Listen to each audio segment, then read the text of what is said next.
आप सब लोग फ्रेशर्स के लिए लेकर आऊँ आज एक बहुत ही अच्छी वैकेंसी। और ये वैकेंसी सारे फ्रेशर्स और बाकी सारे वैकेंसीज के लिए भी होने वाली है। इसमें निकाली गई अलग अलग डिपार्टमेंट में अलग अलग वैकेंसीज, तो आप इसे बिल्कुल चेकआउट करिएगा। और इसमें काफी अच्छे नंबर में वैकेंसीज हैं, तो इनको बिल्कुल मिस आउट मत करिएगा। ये वैकेंसीज एपीओ की वैकेंसीज भी होने वाली है, तो उन्हें बिल्कुल चेकआउट जरूर कर लीजिएगा।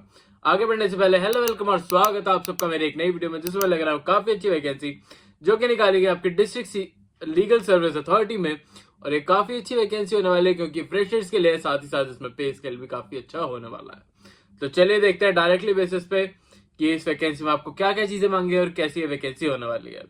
तो आप देख सकते हैं डिस्ट्रिक्ट लीगल सर्विस अथॉरिटी में ये वैकेंसी निकाली गई है, जिसमें अलग अलग डिपार्टमेंट में वैकेंसीज निकाली गई हैं। और मैं आपको स्टार्टिंग में ही बता दूं कि आप इसे कैसे अप्लाई करेंगे। तो ये आपको बाय पोस्ट अप्लाई करनी होगी, जो कि आपको इनके डिस्ट्रिक्ट लीगल सर्विस अथॉरिटी के पुणे डिपार्टमेंट में आपको इसे भेजना होगा बाय 2/4/2025 से पहले पहले। तो इस बात का ध्यान जरूर रखिएगा कि बाय पोस्ट आपको ये करना होगा। तो अगर आप इस वैकेंसी के लिए इंटरेस्टेड हैं, तो आपको इसका फॉर्म जल्दी से जल्दी भर के और बाय पोस्ट इन्हें भेज देना होगा। और जो भी आप डॉक्यूमेंट्स इसमें लगाएंगे वो सेल्फ अटेस्टेड डॉक्यूमेंट्स होना जरूरी है, तभी आप इस वैकेंसी का एक पार्ट बन पाएंगे। आगे चल के मैं बताऊंगा कि इसमें आपको कौन कौन से डिपार्टमेंट में कैसी कैसी वैकेंसीज निकाली गई हैं। साथ ही साथ इसमें फ्रेशर्स के लिए भी बहुत अच्छी वैकेंसी है, तो उसे भी जरूर चेकआउट करिएगा। अब देख लेते हैं कि अलग अलग डिपार्टमेंट कौन कौन से होने वाले हैं। तो पहला आप स्कोप ऑफ वर्क के बारे में बात करा जाए, तो इसके प्लस पॉइंट्स बता दूं मैं आपको इस वैकेंसी के बारे में। तो इस वैकेंसी में आपको कोई भी एग्जाम कंडक्ट आपका नहीं कराया जाएगा, डायरेक्टली बेसिस पे आपकी रिक्रूटमेंट होने वाली है। तो ये भी आपका बहुत ही अच्छा प्लस पॉइंट बन जाता है। डायरेक्टली आपका इंटरव्यू कराया जाएगा और आप जो भी फॉर्म सिलेक्ट करेंगे उसके बेसिस पे आपको सिलेक्ट आउट करा जाएगा। तो ये वैकेंसी भी आपके लिए काफी अच्छी अपॉर्चुनिटी बन के आ रही है। अगर हम बात करें यहाँ पे सिलेक्शन प्रोसेस से रिलेटेड ही, तो इसमें आपको जो भी क्वेश्चंस पूछे जाएंगे वो आपके चीफ लीगल डिपार्टमेंट से पूछे जाएंगे, या फिर आपके civil laws, criminal laws, session laws, या फिर आपको अपने जो भी आपके डिपार्टमेंटल या फिर आपके जो भी लोकेशन है उससे रिलेटेड जो भी हिस्ट्री है या फिर इंफॉर्मेशन है वो आपको पता होनी चाहिए। आपको अपनी कास्ट या फिर जो भी रिलीजन से आप बिलोंग करते हैं उसकी हिस्ट्री आपको पता होनी चाहिए, क्योंकि उससे भी काफी क्वेश्चंस पूछे जाते हैं ऐसे वैकेंसीज के लिए।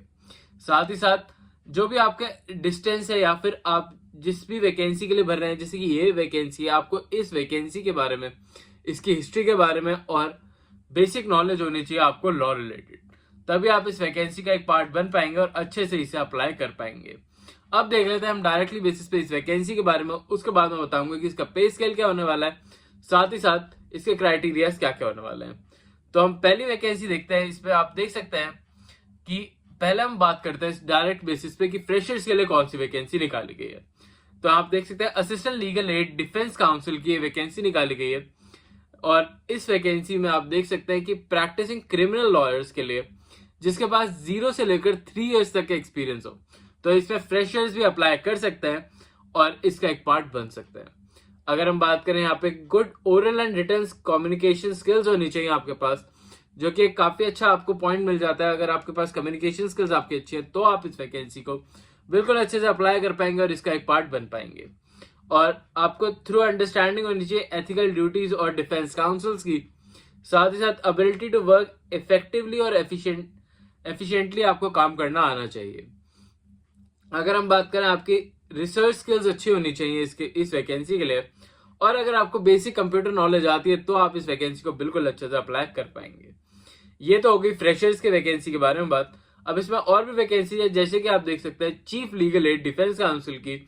तो इस वैकेंसी के लिए आपको 10 इयर्स का एक्सपीरियंस चाहिए होगा। ये आपकी सेकंड वैकेंसी बन के आ रही है, जिसमें आपको ओरल रिटन कम्युनिकेशन स्किल्स के बारे में भी आपको पता होना चाहिए।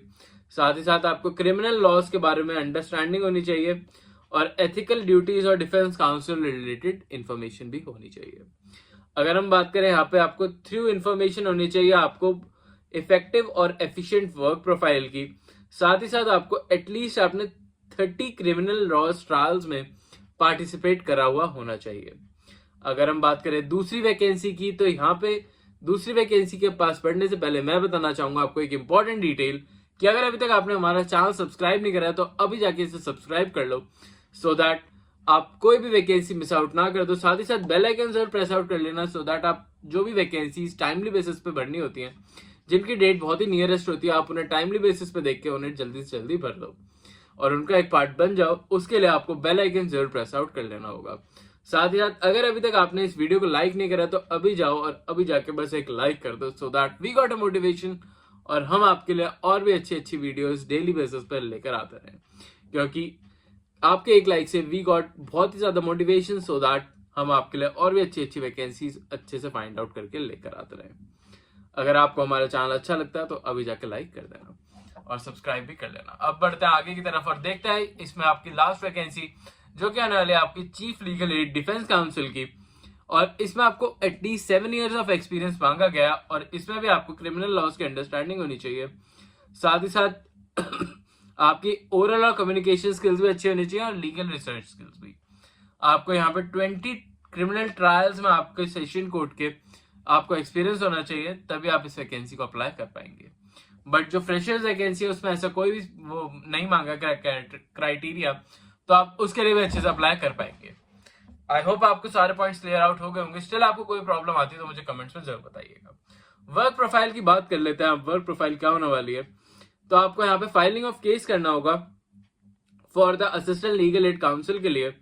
आपको जो भी बिल्स है या फिर बेल्स है आपको उन्हें हैंडल करना होगा, आपको लीगल रिसर्च करनी होगी और लीगल एड्स में केसेस में हैंडल आपको असिस्ट करना होगा। साथ ही साथ विजिट करना होगा आपको वेरियस कोर्ट्स को, और आपको यहाँ पे असिस्ट करना होगा चीफ लीगल एड काउंसिल को, और आपको लीगल एड काउंसिल्स को भी असिस्ट करना होगा इस वैकेंसी में। तो ये आपकी काफी अच्छी वैकेंसी बन के आ रही है, तो आप इस वैकेंसी को बिल्कुल मिस आउट मत करिएगा और अभी अगर इसे अप्लाई कर दीजिएगा।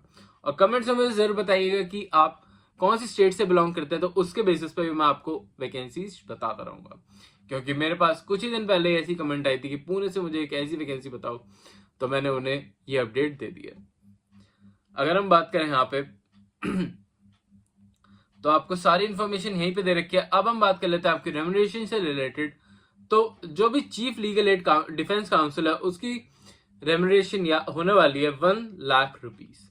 अगर हम बात करें deputy legal aid defence council की तो वो होने वाली है 75,000 रुपीज। साथ ही साथ असिस्टेंट लीगल एड काउंसिल जो कि फ्रेशर्स की वैकेंसी है उसके लिए आपकी रेम्यूनरेशन होने वाली है 45,000 रुपीज की। तो साथ ही साथ अगर हम बात करें यहाँ पे वैकेंसीज के बारे में, तो आप देख सकते हैं कि वैकेंसीज नंबर भी यहाँ पे दे रखा है कि चीफ लीगल एड काउंसिल के लिए 1 वैकेंसी है, डिप्टी चीफ लीगल काउंसिल के लिए 3 वैकेंसीज और assistant legal aid council defence council जो कि फ्रेशर्स वैकेंसी है उसके लिए 6 वैकेंसीज निकाली गई हैं।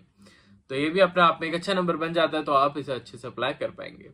इस फॉर्म का लिंक मैं आपको डिस्क्रिप्शन में दे दूंगा, जहां पर जाके आप इसे डायरेक्टली बेसिस पर अप्लाई कर पाएंगे।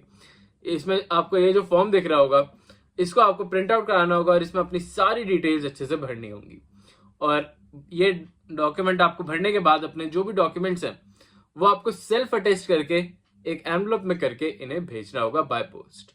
और जब भी आप इसे भेजेंगे तो इन बातों का ध्यान जरूर रखिएगा कि आप टाइमली बेसिस पे इसे भर दें। और इसकी डेट मैं आपको फिर से एक बार रिमाइंड करा देता हूँ, वो होने वाली है 2/4/2025 की। तो उससे पहले पहले आपका पोस्ट वहां पहुंच जाना चाहिए, तो इस बात का ध्यान जरूर रखिएगा। आई होप आपको सारे पॉइंट्स क्लियर आउट हो गए होंगे। स्टिल अगर आपको कोई प्रॉब्लम आती है तो मुझे कमेंट्स में जरूर बताइएगा। मैं चलता हूँ और मिलता हूँ कल आपसे फिर से एक नई जॉब, नई वैकेंसी और नई अपॉर्चुनिटी के साथ।